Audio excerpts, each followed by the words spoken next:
Now, as you know, we have Anna Raymondetta with us for her second session with Victory Offices. This time, she'll be talking about how you can reflect, rework, and refocus to emerge stronger from the COVID-19 crisis. Anna is the director of Luminous League and is passionate about empowering leaders and teams to work better together so they can deliver on their business outcomes. With a bachelor in marketing and economics, training and coaching qualifications, and over 20 years' experience as a professional in both London and Australia, Anna is highly skilled in her areas of expertise. Over the years, clients have ranged from franchising startups to established SMEs through to well-known brand names such as Nestle, Dulux, Masterfoods, and Mercedes-Benz, paving the way for Anna to build and refine a range of skills that are unique to her and invaluable to clients. Anyone who knows Anna is familiar with her natural warmth and exuberance. Her genuine approach and her willingness to listen helps bring out the best in her clients. So, with that being said, Anna, I'll hand on over the reins to you. We're so close to the end of 2020 and 2021 is just around the corner. And it's really a great time to be able to reflect and rethink how we're going to really get, throw ourselves into 2021, but not forget what we've learned in 2020. As much as, we see so many funny memes about 2020 and what a disastrous year it has been, it also has been a year where with COVID and the pandemic, it's thrust us into, forcing us to really innovate. We've heard the word pivot used numerous times. And it's been, pivot or die, move really fast. It's really forced us to really innovate. But also pivoting and innovating doesn't mean throwing out everything that you've worked so hard, in the past, 10, 15, 20 years that you've been in business. There's a great business there. So my focus of this presentation really is to look at, well, let's reflect at what we're really good at and let's tweak what we've got. Because, let's face it, we've been in business for a good amount of time. There's a good reason for that. So let's rework it and then refocus for 2021 without, having to innovate everything from A to Z. So let me take you through these slides. And again, if we've got any questions, we'll ask them towards the end. But I'm going to take you through the three-step process, which is really about a different way of grabbing the business that you've got right now and really building upon it and coming into 21 bigger, better, brighter and stronger. So we're going to look at how to reflect and look at what lessons 2020 has given us, look at how we can rework that, and then where we need to refocus for 2021 and moving forward. So reflecting, so I'll take you through each of these three steps. So reflect, time is a wonderful way of showing us what really matters. And often we say hindsight's a great teacher, and we've had plenty of time to reflect, and this has been a golden opportunity to really look at where are our strengths and where are our areas of opportunity to grow. And I want to take you through some simple models that I'm sure you've all used, but every great business needs to revisit and analyze their situation on a constant basis. And 2020 has thrown some extra things that we need to be thinking about. I mean, obviously working from home and still working for a lot of businesses, still having to work at home until things ease furthermore. And also, going to work with a mask. When did that ever feel like? Now it feels normal, but I suppose 3 months ago wearing a mask was something quite unusual. So there are different times, and again, different times like this will often push us to innovate and think differently and revisit what we've done. But one great thing that I want to keep reinforcing here is that Rome wasn't built in a day, and neither was your great business. You spent a number of years building your business, and and the relationships and the time that you've invested has all been over a long period of time, and now you've had the fruits of its labour, and then you've had COVID-19 hit. That doesn't mean we need to start from scratch again. We still can pick up what's great about our business and look at where we need to tweak. But I just wanted to reinforce that that. Like everything that's great, it wasn't built in one day. It's something that you've worked over for a number of years, right from the very beginning when you thought, why should I go into business and what's my purpose in business? What is it that I'm propelled to do in this life, and what is it that I want to do with this business? It's a vehicle to do what? To serve. How do I want to serve my community? How do I want to serve my customers? And I think it's going back again, when we're reflecting, it's going back to that purpose and saying, okay, how can I still serve that purpose, and what do I need to tweak to make sure that I am still serving the clients that I've got? How can I make sure that I'm still offering them the value that I need to offer them? And I think that that's really important, going back to basics and going back to the very reason why you threw in your 9-to-5 job to actually start a business and, take quite a big risky move to fulfill a purpose. And it's going back to that foundation and really understanding, why did I go into business? So one of the key things, and I'm sure this is something that you've seen many, many times, but it's even more relevant now, I suppose, in the time that we've had to reflect, is to look at, what are we really good at? What are the areas in our business that we just shine? We're fantastic at this. And we might even question ourselves and say, okay, well, maybe what I need to do moving forward is look at some of those strengths and look at the ways that I can leverage those strengths, because that might be the way that I need to move forward. Similarly, again, when we're looking internally, we're looking at what are some of the weaknesses or areas of improvement. Where has COVID left me a little bit exposed to risk? Is it that I haven't got it myself digitized? Maybe I haven't, this online phenomenon that's really, I read a quote somewhere from the World Economic Forum that, our adaptation of Zoom, what normally would have taken, say, 5 years for all of us to really jump onto Zoom's taken 8 weeks with COVID, because it's forced us to do that. Given that we're supposed to be social distancing. So that's amazing. So it would have exposed us to a lot of gaps in our processes or our supply chains. I mean, we all remember the toilet paper debacle and what that caused, but it would have revealed a lot of challenges that we've got in our business and where we are exposed. So again, it's the time to look at that and say, right, how do we look at the key areas of improvement that we need to focus on, because they're really leaving us exposed in the marketplace. So that's looking internally. So that's the strengths and the weaknesses within our business. And then looking out externally, it's looking at the opportunities. What opportunities are there in the marketplace? And shortly, what I'll do is I'll share with you some trends that COVID has really projected forward for us and thrown us into. But what are the opportunities for our business? What do we do now? What's the market telling us? How has the consumer changed? What are some of the trends? What's happening with technology? What's happening with the consumer behavior as well? And again, what are some of the threats out there? Where are we really exposed to some risks externally that could wipe us out? Again, being legislated or mandated to shut our businesses was a real threat. So for some businesses, it's been exceptionally difficult. And to all our restaurants and cafes, especially here in Melbourne, I salute you. And I know everyone's welcomed the hospitality and retail trade back with open arms and lots of love there. But that was a real threat. So what do we do with that? So business has really been hit with challenges this year that they've never seen before ever. But I really want to reinforce this positive attitude too, in terms of out of crisis, good things come too. So again, looking at our strengths and what can we leverage. The other thing to do with your team, and this is a great exercise, is to look at some of the achievements before COVID, because that reinforces that we are in a position where we can create wonderful things, especially when the team's trying to deal and communicate working remotely as well. And yes, it'd be great to get back into the office, that's for sure. But what can let's really stick together now and really look at some of the wonderful things we've done and reflect back on those and really celebrate those.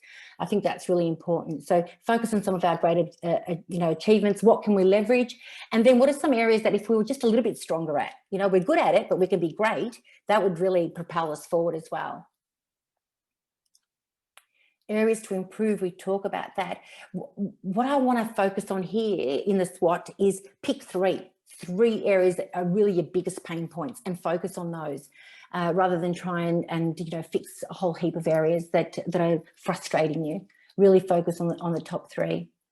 Opportunities and threats. I'll take you through some of the market trends that I've mentioned, but really this economy, this market has really changed a hell of a lot in 2020. So what are some of the key lessons of it? And I think that's what I want to take you forward with, some of the learnings that I've taken on board and some of the literature I've been reading, and I want to share with you as well. Because as much as it's been a challenging time, it's also been a very exciting time too, in terms of what we've been doing as a society. And I'll share those trends really shortly with you. First and foremost, though, before we look at any trends, the first thing we need to really look at is our own customers that we serve each and every day, and really look at, well, has their position changed? And this is a tool that I use with a lot of clients in regards to, let's put ourselves, let's put on the customer hat now and step into their shoes. What are they seeing? What are they feeling? What are they experiencing right now? And how has COVID changed their world? And what can we as a business, how can we help them solve their problems right now? So how has their life changed? So this map, it's a great map because it's a team workshop that you could do. So it's, who's your main clients? So pick your top 3 markets. Say, for instance, who are they? What are their goals right now in this marketplace? So 1 and 2 is about really setting the focus.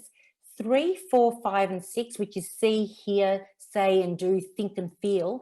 That is, what are they seeing outside there in the environment now that COVID's happening, since COVID? What are they seeing out there? What are they hearing out there? What are they saying and doing? What are they thinking and feeling? And then this bit here is really about getting inside their head. So what are their specific challenges now? And then again, gains, what are some of the things that we can do in the value that we provide them? How can we help them solve their pains? So this is really looking at what their challenges are right now, and then how can we help them through those?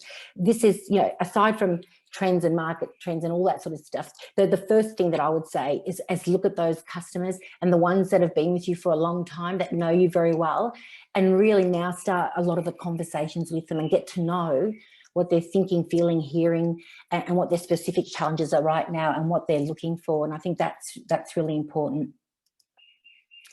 And so our challenge and the challenge that you'd be looking at, and maybe an area that you're looking at moving forward, is what is their number 1 pain and challenge, and how do I transition this client from A to B? How do I get them from here to their desired future success, to helping them accomplish their goals or solve their problem? How do I do that? And that's something that obviously as a business you'll be looking at and asking that question every single day, really. So that's really important in terms of looking at your own consumer. But again, let's look at what's been happening too. The shift to online has been phenomenal. I mean, there has always been a progressive shift to online and online shopping and so forth. But now we're talking m-commerce, so people are buying from their mobile phones, so mobile commerce, and we're talking about e-commerce, and more so now because of social distancing, we've had to rely on ordering things on the phone, or ordering things on our computer screens and doing, click and collect as being part of our vernacular now, as online shopping is too. It's just, that's the way we've been shopping, and that's the way we've been shopping the last 6 months or so. And so some new habits have formed. And so a real opportunity there is to look at your overall e-commerce experience and ensure that your customer experience is quite seamless across the board. That's really important, and again, other trends is now older consumers are also now becoming a lot more familiar with the online process. I was talking to my hairdresser, who's a lady in her 50s too, and she said, "Oh, I don't know all this. I think I've clicked the right box." But she said, "You know what? I've tried Coles online now, so I'm doing my shopping. I've done it for my elderly mother as well, and I'm buying all sorts of stuff and collecting it from Target or Bunnings and so forth." And so where they wouldn't have done that before, where for somebody like Kathy, who would go into a Bunnings store and didn't do it any other way, now she's getting very familiar with the online shopping experience. And Alibaba, being the Amazon equivalent in China, says that people over 50 have now been buying their groceries 4 times more so than usual during this time. Again, with our closed stores, and how sad it is, in my local strip is Sydney Road, but to walk down Sydney Road and see a lot of those stores shut has meant that there's real opportunities now for virtual reality and bringing some of that in-store experience to your consumers.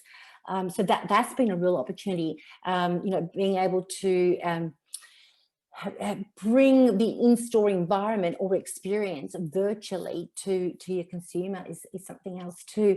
Chatbots is another medium that's also grown, and I know with a lot of clients that we've been speaking to lately that a lot of their customers are using chatbots a hell of a lot to get their questions answered easily and efficiently. So it's not just It's not just picking up the phone or sending emails. Now Australian consumers are far more interacting with brands on WhatsApp, on SMSing, as well as Facebook Messenger. There's other channels now of communication, and we really need to make sure that the customer experience is holistic across all those channels. Here's an interesting one too. You know, ATM withdrawals have dropped from March to April by 30%.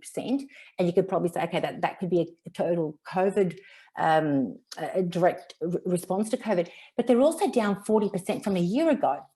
So we're using cash less, you know, we're using our credit card more, or we're buying online more. So again, how are we adapting to those spending habits, these new spending habits, or even that people are paying with their phones now? How is our client experience allowing for that? You know, so we've got to start thinking about that Afterpay, that there's something else that's just been growing and growing, particularly with one client that we've got a lot of the younger market, the Gen Ys and Gen Zs are using Afterpay as a method of buying goods, you know, having that instant gratification and paying it off in time. And other things that we've seen is domestic travel because of the restrictions, you know, that's boomed now. And also anything that's to do with domestic travel, like caravans, you know, all of a sudden there's been a real boom and there's been new markets there. So the grey nomads, you know, the retired couples buying caravans, or, you know, new young couples buying caravans now, because, you know, that wasn't something they considered before, but now that domestic travel is a key thing, then caravan is a new trend. And again, a real focus on buying Australian made and also supporting your local business. We keep hearing that message time and time again. So these are things, again, you know, it's brought a lot of new innovation to our marketplace and new behaviours that we really need to take into account. So again, the question, I suppose, is, you know, given all that information, and I'm sure there's lots of trends there that I haven't captured, that's just the tip of the iceberg, how can we now be of service and continue to demonstrate and give the value to consumers that we need to give? And really, what we don't need to do is reinvent the wheel. And I think that's my key message here. So like I said earlier on, Rome wasn't built in a day, but we don't need to reinvent the wheel or throw in the towel and start from scratch again. And that's the key thing. What we need to do, however, and this is an exercise that I've run with a number of clients over time, especially now, the last 3 months, especially as people are now really reflecting and saying, okay, I'm carving out my 2021, what's it going to look like? And given all those trends and new consumer behaviours, let me revisit my customer journey. So let's look at from the very first time they become aware of us. How do they become aware of us? And then when they're interested or they're considering us amongst other competitors, what is the journey they take? You know, how do they search to find us? And then what sort of information are they looking for before they make that decision? Our proposition then is, how do we add value to that? You know, how do we help them? How do we facilitate that buying decision and make it easy for them to make that decision in the hope that they choose us as well? So we become you know, a problem solver for them. So how do we influence that so that they purchase? And then how do we retain them and how do we keep them engaged in our brand? What sort of communication do we have? And then how do we turn them into advocates so that they then bring in other people and other customers to the family, you know, to our families? So it's really, really interesting. And I want to share some stories really in terms of some businesses that I've seen take what COVID's thrown at them and look at ways that they've kept their value proposition and tweaked it a little bit to fulfill and still demonstrate the value that they need to demonstrate to their customers. So let's look at that. And here's something that I want to ask you. In that value, these are some of the tweaks that I want to talk to you about. You know, if we're looking at our value and our value proposition, you know, if we tweaked it a little bit, and if it was a bundled offer and now we do an unbundled offer, or if it was a luxury item that we were selling, but, you know, if we were to then flip it on its head and turn it into a more affordable item, it's just asking you those questions. I mean, we're going polar opposites here. If it's online versus face-to-face versus bundled versus unbundled, on demand versus live. If we were to tweak the way in our delivery method, what would that mean for our business? How different would our customer experience be? And sometimes it's just flipping it a little bit. And I'll share also my experience in running a business coaching business, you know, like, and how that's, I've had to tweak it as well, like all of us have had to, but sometimes just little refinements and still you're able to deliver the value that you're delivering. The key thing about this is these little tweaks can help you feel like you've reinvented a new business, you know, without actually reinventing anything at all. All you're doing is changing your delivery model, but the essence of what you're providing is still there. But it could also help provide you with an additional revenue stream. So it's really, yeah, COVID has given us challenges, but it's also made us stop and think and reevaluate this value proposition that we give to customers. And before I take you onto this concept here, it's the same thing. You know, what's the minimum viable product? How do I tweak it? How can I solve immediate problems without really changing my whole business model? I want to take you through this particular slide, which is about what I've had to do to tweak, and they're really little tweaks, but my value proposition is really about helping small to medium enterprises build better, brighter businesses, help business owners and their teams build stronger businesses. And I do that through strategic planning, coaching and training. But the guises that Luminous League have gone through are many. You know, I started off just doing leadership skills for creative agencies because I came from a marketing agency background. And then that morphed into becoming a marketing coach for SMEs. Again, you know, then that morphed into, as I was working with more and more business owners, I then worked out that a lot of the questions and the goals were very similar. So I really then branched out and upskilled in coaching and facilitation and workshops, and then found out that what I was really doing is helping business owners solve their problems, you know, helping to facilitate solutions to their problems, coming up with an action plan, holding them accountable to that, and then also upskilling their teams to deliver on those plans.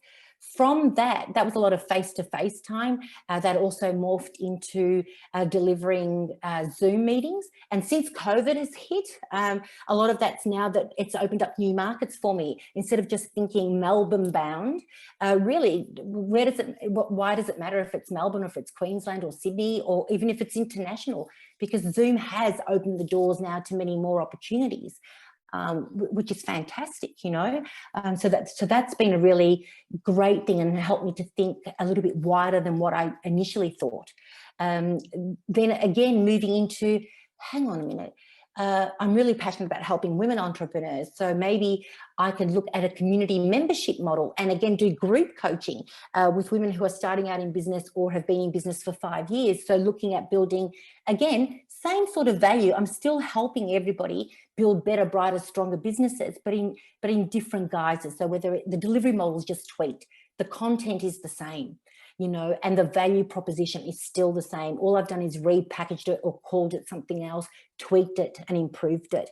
And now I'm working on, other than just Zoom, so virtual and face-to-face, which I've missed terribly, and I can't wait to get back to face-to-face.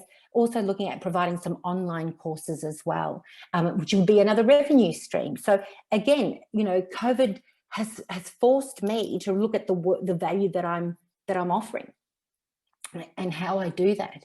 And it's all about testing and refining that offer, seeing what works and seeing what doesn't work, and then again tweaking. But it doesn't mean reinventing the wheel by no stretch of the imagination. You know, there's a lot of years. I've been doing this now for about 15.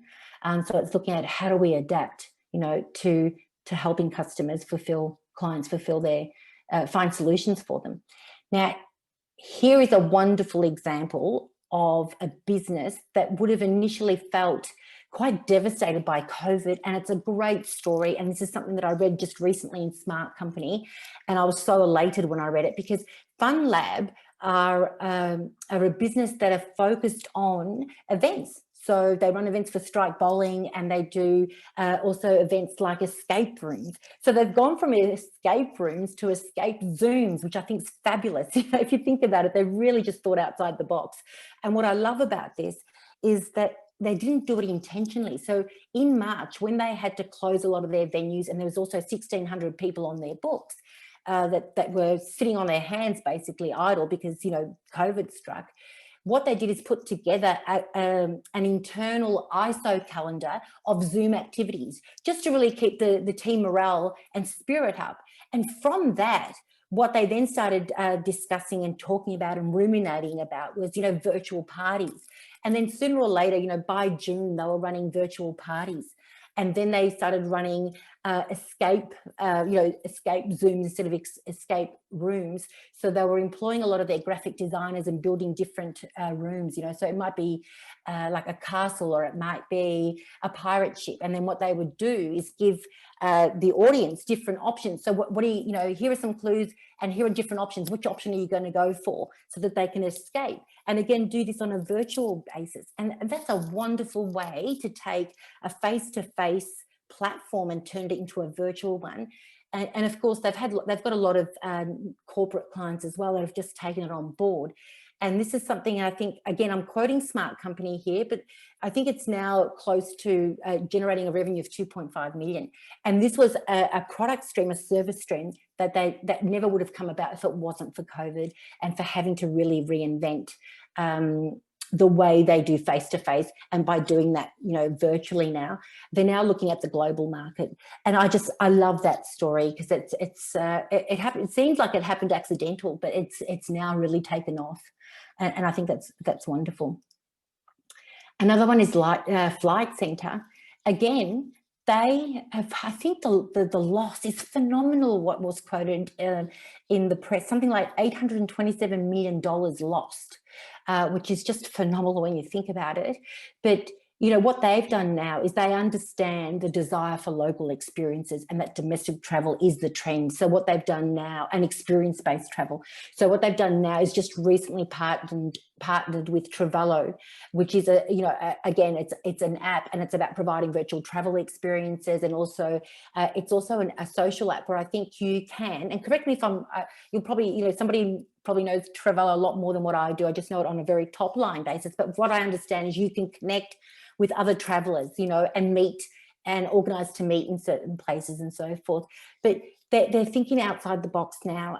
They've kept the communication very consistent too with customers, because they've been very conscious and very good in using language, very empathetic language about, we understand what COVID's done, but there'll be a time soon. There'll be a time soon. And so they keep giving us inspirational messages and images of, the future's coming soon. But again, really focusing on domestic travel, because they know that's where the market's going to be going for a little while before, border restrictions are open and so forth.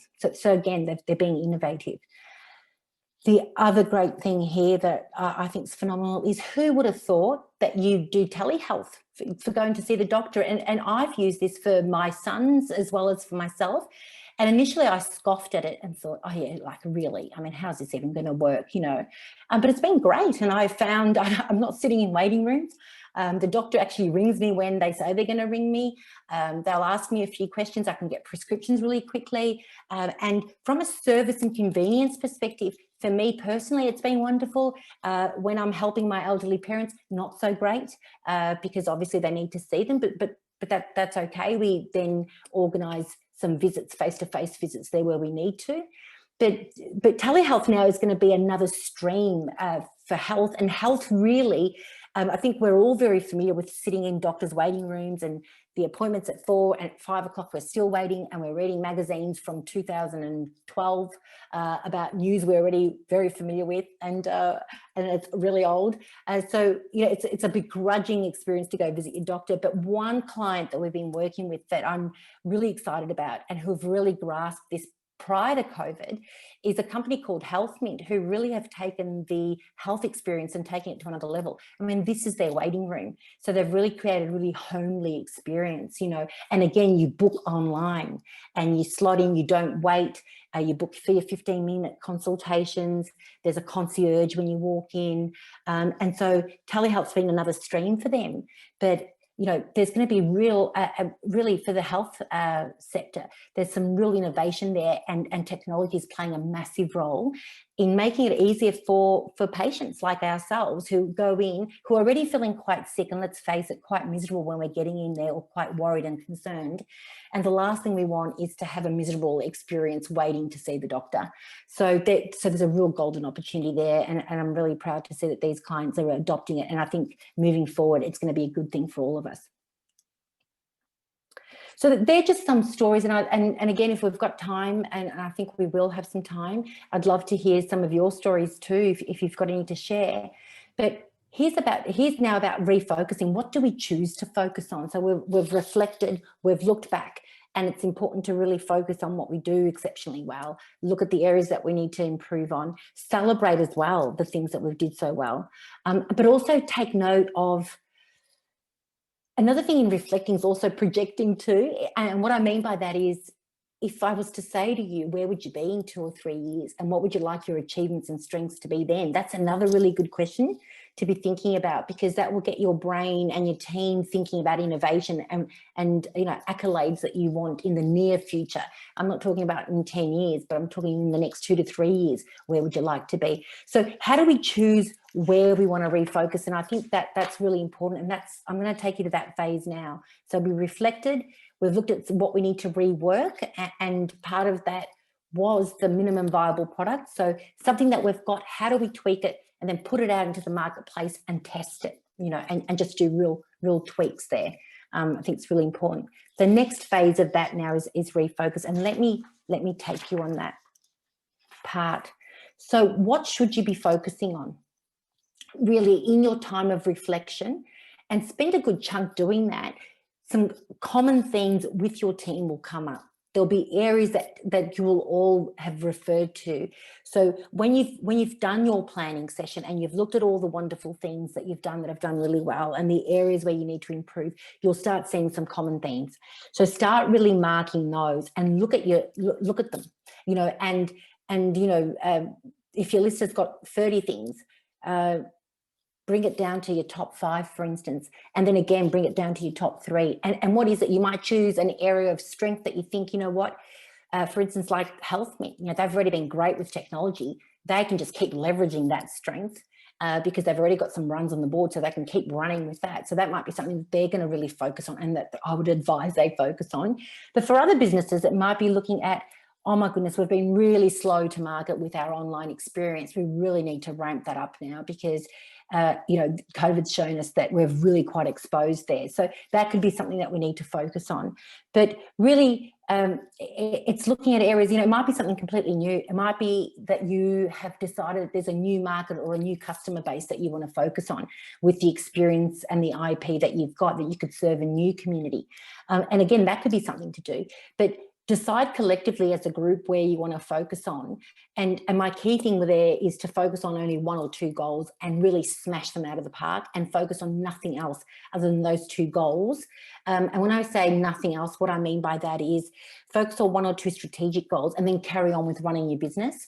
But what tends to happen with a lot of entrepreneurs, and it's part of the entrepreneurial DNA, is to be excited about multiple ideas.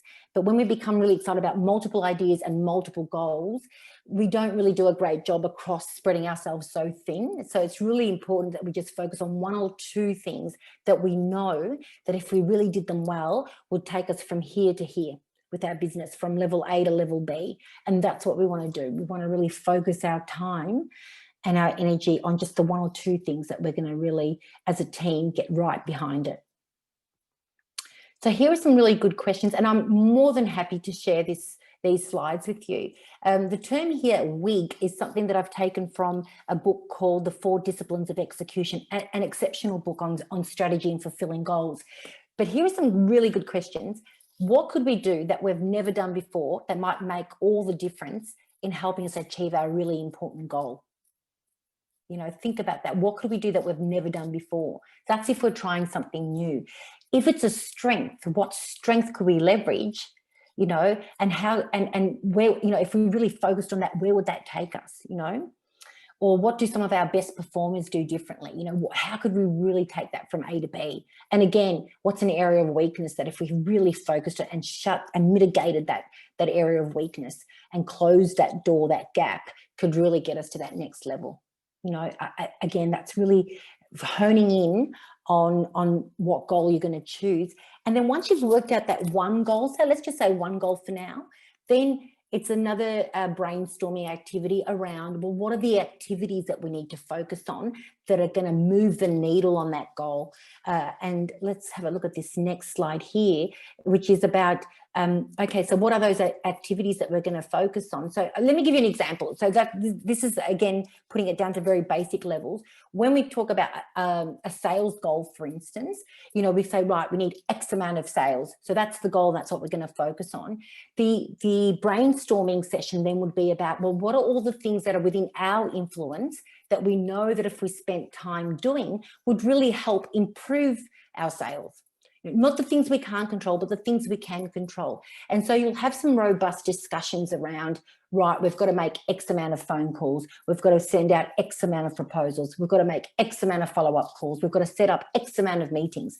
So, you know, you'll come up with like 20 things and you'll say, right, but what out of those 20 things, if we did those religiously, day in, day out, or week in, week out, and really kept ourselves to account, would create the biggest difference, you know? And that's what I mean by that. So a sales goal might be where we're really focusing this year. Then what are the activities that we can positively influence? Influence, that's the key word. What can we influence that we're going to focus on? And then how are we going to keep score? And there was a wonderful quote in that book that said, players play differently when they're not keeping score. So imagine the grand final, that awesome grand final that we all got to enjoy on Saturday. Imagine if there wasn't a scoreboard. You know, would Richmond have really put all their efforts in that second quarter to really get over Geelong? I'm sorry if there's any Geelong fans that I know it was gut-wrenching for Geelong, but it was great. It was two Victorian teams there. But the key thing was they knew they had to narrow that 15-point gap. So, you know, there was a lot of strategy and effort put around, well, how do we narrow that gap and how do we get ahead? Because you know then how much effort you've got to put into something when you're keeping score. And so this is also something that keeps you motivated and focused and on point. And this is something that you need to carve into your calendars each and every week, where you spend half an hour with your team saying, right, here's the scoreboard. How are we going? How are we tracking? Right. What are some of the things that we're working? How are we going? How are you going with those calls there? How are you going with those sales calls? How did you go with that proposal? Where are you at with that? And keeping each other accountable, which is really important. You know, really important. And that, you know what? Let the team build the scoreboard, and it can be as daggy as this one, because this one's not a pretty one. But we don't care about pretty if it's simple, because guess what? If it's simple, then it's easy to upkeep that scoreboard, isn't it? And the team are going to be motivated to do it, because it's not another laborious task on their to-do list that's got 1,000,001 things that they do in their normal day-to-day of running a business. So this is the strategic goal that sits outside of the day-to-day. So this is where we want our team to focus 20% of their time on really working on these strategic goals. So again, you know, they've decided these are the activities: contacts, follow-up calls, the amount of prospect discussions, meetings, referrals, actual activity, the weekly goal, where have we differed? Let's have a robust discussion around that. So it doesn't matter. It can be as simple as that. That's just to demonstrate. It doesn't have to be complicated. I've seen really gorgeous looking dashboards, and some of them would be in your software. Use whatever you've got. And my advice is whatever is easy, even if it's a ticker box system that you've got a table and you're ticking it off each week as a team, or you're crossing off something. Again, that is wonderful. It doesn't matter. It's just that you're keeping the momentum going. And again, the momentum, God, that's such a key word, isn't it, really, when you're talking about accountability and making sure that it's a weekly thing or a fortnightly thing, where each and every person says, right, last week I said I was going to do these 2 things to move the needle and move the sales goal. This is what I was going to do to really improve our sales. This is the impact of what I said I was going to do. This is the results my actions brought. And you know what? If they didn't bring any results, what was the challenge there? And what do we need to do? And collectively as a group, everybody's helping each other. So it's not about, hey, why didn't you do that? It's what can we do collectively as a group to help you meet your goals or meet your commitments? And that's what I love about these team meetings. They're really structured, but there's only 3 agenda items. What did you say you were going to do? What was the impact of what you said you were going to do? If there are any challenges, let's brainstorm them, because chances are somebody else has gone through them. And then tell us what your focus or what your commitment is for the following week. And that's just a pattern, a three-point agenda that you follow each and every week, and just keep each other on track. and you keep reviewing that scoreboard and having robust discussions and structured discussions around that. So I love that. Really trying to keep it really, really simple. So in summary, there's two little superheroes there. And there's a story, and I'll get to the story about the superheroes, but we've talked about reflection, and that is so important. And that's something we don't, as business people and as entrepreneurs, do enough. I want to see businesses really stop and reflect and celebrate what they've achieved. We tend to celebrate and move on to the next goal without really acknowledging what we've gone through. 2020 has forced us to stop. So really celebrate in the sense of all the hardships we've gone through, but all the things we've learned about ourselves and our business. So I think that's really important. Don't disregard what 2020 has brought us, because in its challenges, it's brought us a lot of gifts as well.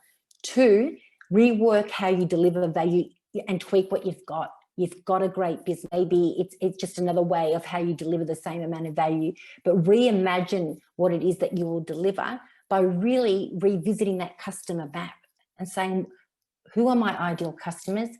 And what are they going through right now in today's environment, and also in the near future? What are their problems going to be? And how can I best serve them? It is really important. So that's reworking. And then finally, it's about being a superhero. And what I mean by that is, money will come and go, and it's a resource that can easily be lost. But time, and I'm sure you've heard this before, time's a resource we never get back. So it's really important that we set these 1 or 2 strategic goals with our team and have that collectively, so we get that collective buy-in. Having worked with a lot of teams, the ones that are successful in achieving their goals is when the business owners and senior management have involved their team in that process. And then with your team, schedule time in your diaries and it just becomes strategic goal time. Yeah. So it might be that every Friday, or it might be every Monday or every Wednesday, for 1 hour, we review the scoreboard and we talk about those commitments. But schedule that time and fiercely protect it. It's so, and treat it as important as if it was that you're going out to do a client meeting, because it's this time that you set aside that will get you to fulfilling those goals. Okay, that's what's really important. So 1 or 2 goals, because that's all we can really focus on and do a damn good job on. Only on the activities that we think are going to get us there closer. Keep score and really build this culture of accountability. Don't drop these meetings. As soon as there might be a week where you need to drop it, but then schedule it straight into the following week, so that we don't ever lose these really important times and discussions with our team. So that's what I wanted to talk to you about, really, and that's why I've got these superheroes, because we all have got our capes. That we've all got the capes that we need to wear. And brave that business journey that we've got to do, but we only can do that and fulfill that by respecting our time. So thank you so much. Thank you so much, Kate, for having me here and for bringing the audience here to see what we've been working on, and just some thoughts that I'm sure that they've also seen out there and experienced themselves too. Oh, it's always a pleasure, Anna. And look, I see you've got your details there. Everyone, if you do have a question for Anna, either raise your hand or pop the question in the chat box or below in the Q&A box. She is always brilliant, Susan. You're exactly right.